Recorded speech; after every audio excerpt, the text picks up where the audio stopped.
Estamos de volta com o programa Pense Saúde, hoje falando sobre cuidados e saúde dos pés. Lembramos que você pode participar conosco desse debate com a sua dúvida, pergunta ou comentário. Pode ser por telefone ou pelo WhatsApp. O número de telefone é 3209-0119 e o WhatsApp é 99642-8473, código de área 31. E no programa de hoje nós recebemos os ortopedistas Dr. Willel de Almeida Benevides e o Dr. Rodrigo Garcia Vieira, ambos médicos cooperados da Unimed BH.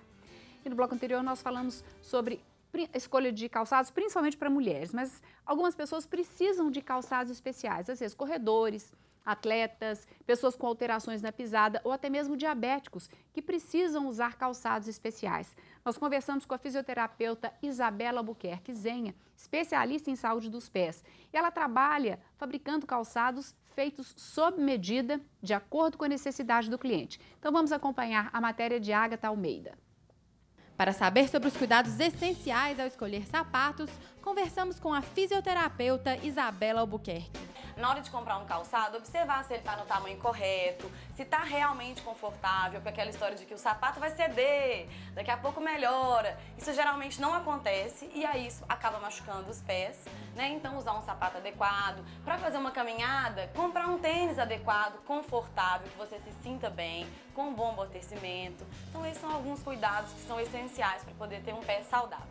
Pergunto a ela quais são os sinais de que o pé não está saudável. São sinais de comprometimentos e devem ter atenção especial. Pés que ficam muito inchados, pés que mudam a coloração, então aquele pé que está muito branquinho, um pé pálido ou um pé vermelho demais.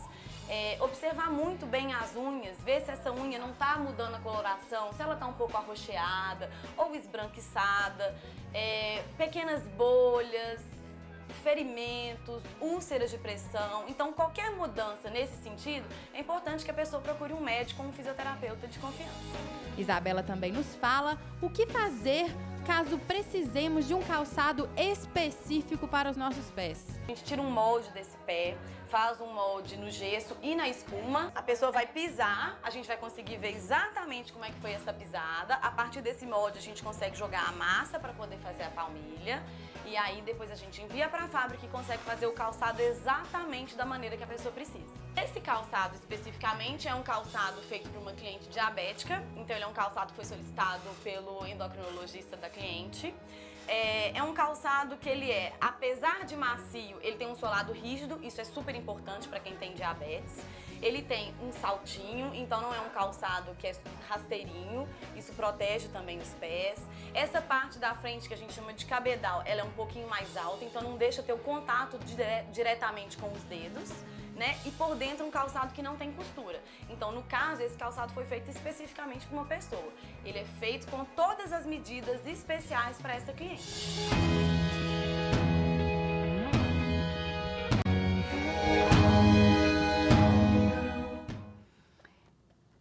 Ela falou no início, durante a matéria, inclusive, nesse caso do pé diabético, foi encaminhamento de um endocrinologista e outros casos especiais, às vezes, acontecem exatamente por um encaminhamento do médico, do próprio ortopedista, e a partir daí é que ela faz, né, esse sapato sob medida. Gostaria de que vocês, se vocês acham importante fazer algum comentário, salientar alguma coisa do que vocês assistiram.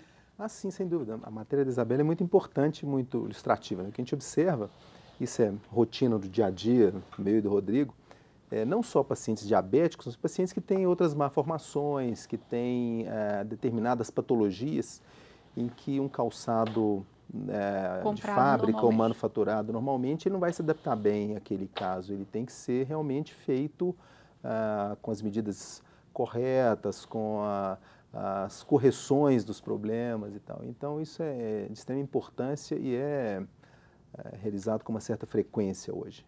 Algum comentário, doutor Rodrigo? É isso mesmo, um paciente que tem essas peculiaridades, né, ele precisa de um calçado personalizado. E isso ele só consegue se for feito, né, sobre as medidas especiais, sobre os critérios, né, de um profissional, né, especializado da área mesmo. E no caso da pessoa que tem diabetes, esse cuidado deve ser redobrado, né? Porque existe o risco, como ela mesmo falou, dessas úlceras de pressão e a pessoa nem notar, ir machucando e ferindo o diabético ele tem que ter um cuidado especial com os pés? Sem dúvida.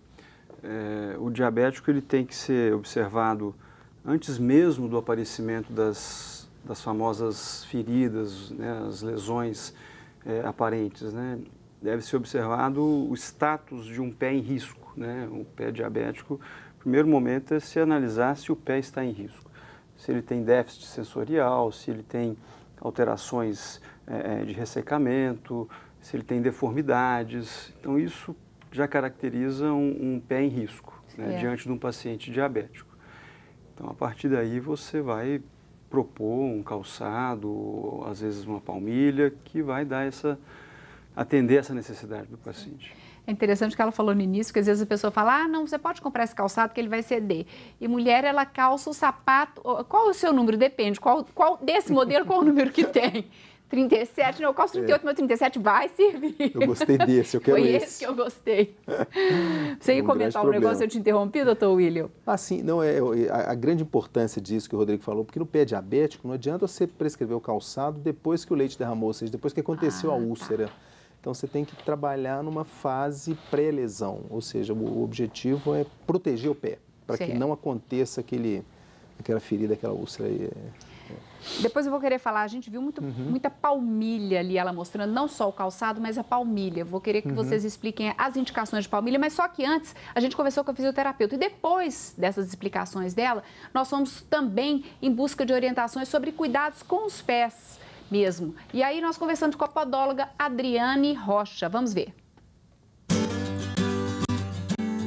Conversamos com a podóloga para saber mais sobre higiene, limpeza, cuidados com os dedos e unhas e quando é a hora de procurar este profissional. Fazendo os cortes corretos das unhas, a pessoa evita de ter essa unha encravada. Nós também cuidamos de micose, psoríase, somos especialistas em pés diabéticos. Todo o cuidado que o paciente deve ter quando ele é diabético, nós cuidamos aqui também. Nós auxiliamos sempre ao paciente a estar enxugando bem os dedos com cotonete ou com algodãozinho para poder evitar daquele lugar ficar úmido, causando assim um fungo entre os interdígitos. Geralmente essas patologias são cuidadas pelos podólogos e pelo acompanhamento com a dermatologista. E nós trabalhamos em conjunto.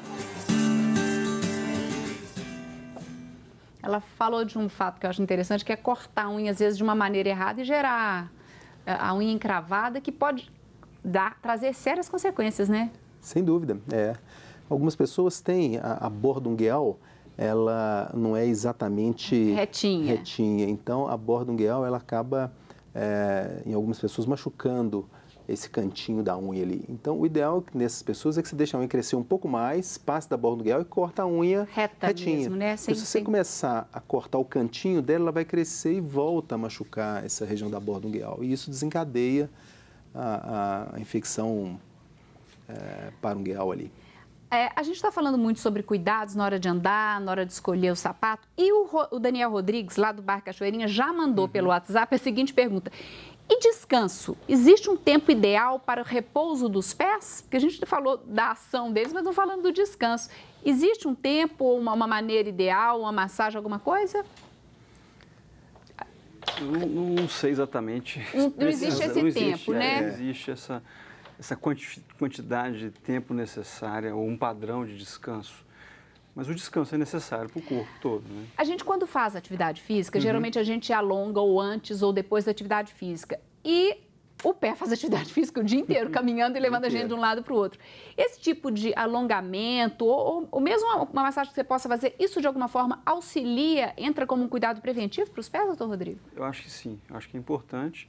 Eu costumo falar que o alongamento ele é necessário antes, depois ou apesar de qualquer outra coisa que você vai fazer. O alongamento é um exercício em si mesmo. Então, é uma modalidade de treinamento, é uma modalidade de atividade que você deve praticar, né? É importante você alongar as estruturas. Puxar os dedos. Sim, os músculos, os tendões, eles precisam dessa flexibilidade, dessa elasticidade que vai se perdendo no nosso ambiente urbano, sedentário. A gente fica muito tempo sentado. Então, as estruturas vão criando situações viciosas. E se a gente não tirá-las através do alongamento, é uma das formas, isso pode depois comprometer a função. Pode falar. O ideal, para te falar a verdade, é que a pessoa tenha uma rotina de alongamento, né? o que o Rodrigo acabou de falar, tem que ter uma rotina. Então não adianta você alongar antes ou depois. Tem estudo mostrando que o ideal é a rotina. Se a pessoa mantém essa rotina ao longo da semana, ao longo do dia, ela está muito melhor alongada do que aquele que faz só antes ou depois da atividade. Tá. Né? Então, tirar pelo menos um tempinho por dia para você olhar e cuidar dele, né? Como é que está o nosso tempo aqui, desse bloco? É só um minutinho rápido, é porque eu queria falar um pouco sobre as pisadas. Os tipos de pisada pronada, supinada e pisada neutra, de que maneira isso influencia até na escolha, por exemplo, de um tênis para corrida. Mas acho que não vai dar tempo da gente mostrar nesse bloco. Pode pôr, vamos mostrar. Eu vou pedir então para você explicar e a gente vai mostrar uma imagem aqui. E aí eu vou mostrando aqui, doutor William, doutor Rodrigo, se vocês quiserem, explicando os tipos de pisada, que são frequentes, né? Vamos lá, pisada pronada. Pisada pronada é aquele pisada em que o arco longitudinal do pé ele é mais baixo e o pé fica em valgo, ou seja, ligeiramente como se fosse fora. o pé mais para dentro, assim, Exato, né? Nessa posição, o arco, o que caracteriza isso? O arco longitudinal mais baixo e o calcâneo, o eixo de carga que você está mostrando aí, desviado em valgo. Quando você chama de arco, a gente está chamando, é o pé chato. Pé chato. É o pé chato que todo mundo conhece. É né? mais fácil da pessoa entender. Chato. Exato. Tá, aqui a gente tem a pisada neutra, que aí é mais, é o normal mesmo, é o padrão. O eixo de carga do retropé está alinhado, o arco longitudinal do pé está presente, né? E temos aqui a pisada supinada, que é o oposto, né? Pisar para fora. Exatamente. Aí, nesses casos, você vai ver, o eixo de carga está inclinado para dentro, ou seja, em varo, né? O arco longitudinal está mais alto, a distribuição de carga não se faz de maneira igual no pé. A gente vê isso, às vezes, pelo próprio salto de algumas pessoas. O salto de borracha, que ele fica mais gasto do lado de fora, né? Sim, Pode comentar também. Vamos ver o próximo, que no próximo a gente vê não só o tipo, mas como que mecanicamente isso acontece, né, doutor Rodrigo? Aquela imagem anterior, parece que ela está mostrando o início do passo, né? O toque do calcânio. E aí já é o desenvolvimento, fim, né? já é o desprendimento dos dedos. Então, e aí aonde que fica? O pé, ele assume posições em valgo e varo durante o passo. Né? Certo. Então, a entrada, você vai, é bom fazer análise dinâmica para você exatamente perceber, naquela situação que é padrão, está mais varo, se ele está realmente varo, e se depois ele muda isso por ao longo da pisada, exatamente. Ou seja, no meio da pisada isso pode variar. Isso, exatamente, porque quando o pé está fazendo um aplanamento, o pé está indo todo para o chão, ele tem que assumir uma posição mais em valgo para poder ter mobilidade nas articulações. Certo. Então, isso é analisado vendo, às vezes... A dinâmica mesmo. A dinâmica do pé, exatamente. Colocar a pessoa para andar, colocá-la numa esteira e perceber como que isso é feito. Exatamente. Descalça, né? É. E aqui, bom, nesse caso aqui, então, na saída, acaba que a pressão maior concentra é nos dedos, exatamente. concentra mais nos dedos da frente, né? E na parte interna. Aqui já pega como se fosse todos os dedos, exatamente, né? no centro. E aqui nesse, acaba que fica mais no dedinho, na parte... supinada, né? Na borda lateral. Na borda lateral do pé e pode até gerar ferimentos então, aí, algumas pessoas, essas fases são exageradas, né? Então, quem tem uma pisada supinada, ela exagera nessa supinação final também. Entendi. Né? Bom, daqui a pouco, então, nós vamos conversar sobre de que maneira isso interfere na hora de, por exemplo, na prática esportiva, numa corrida, e se vale a pena você ter, por exemplo, as palmilhas, como a gente viu anteriormente, se isso de alguma forma poderia auxiliar, mas no próximo bloco.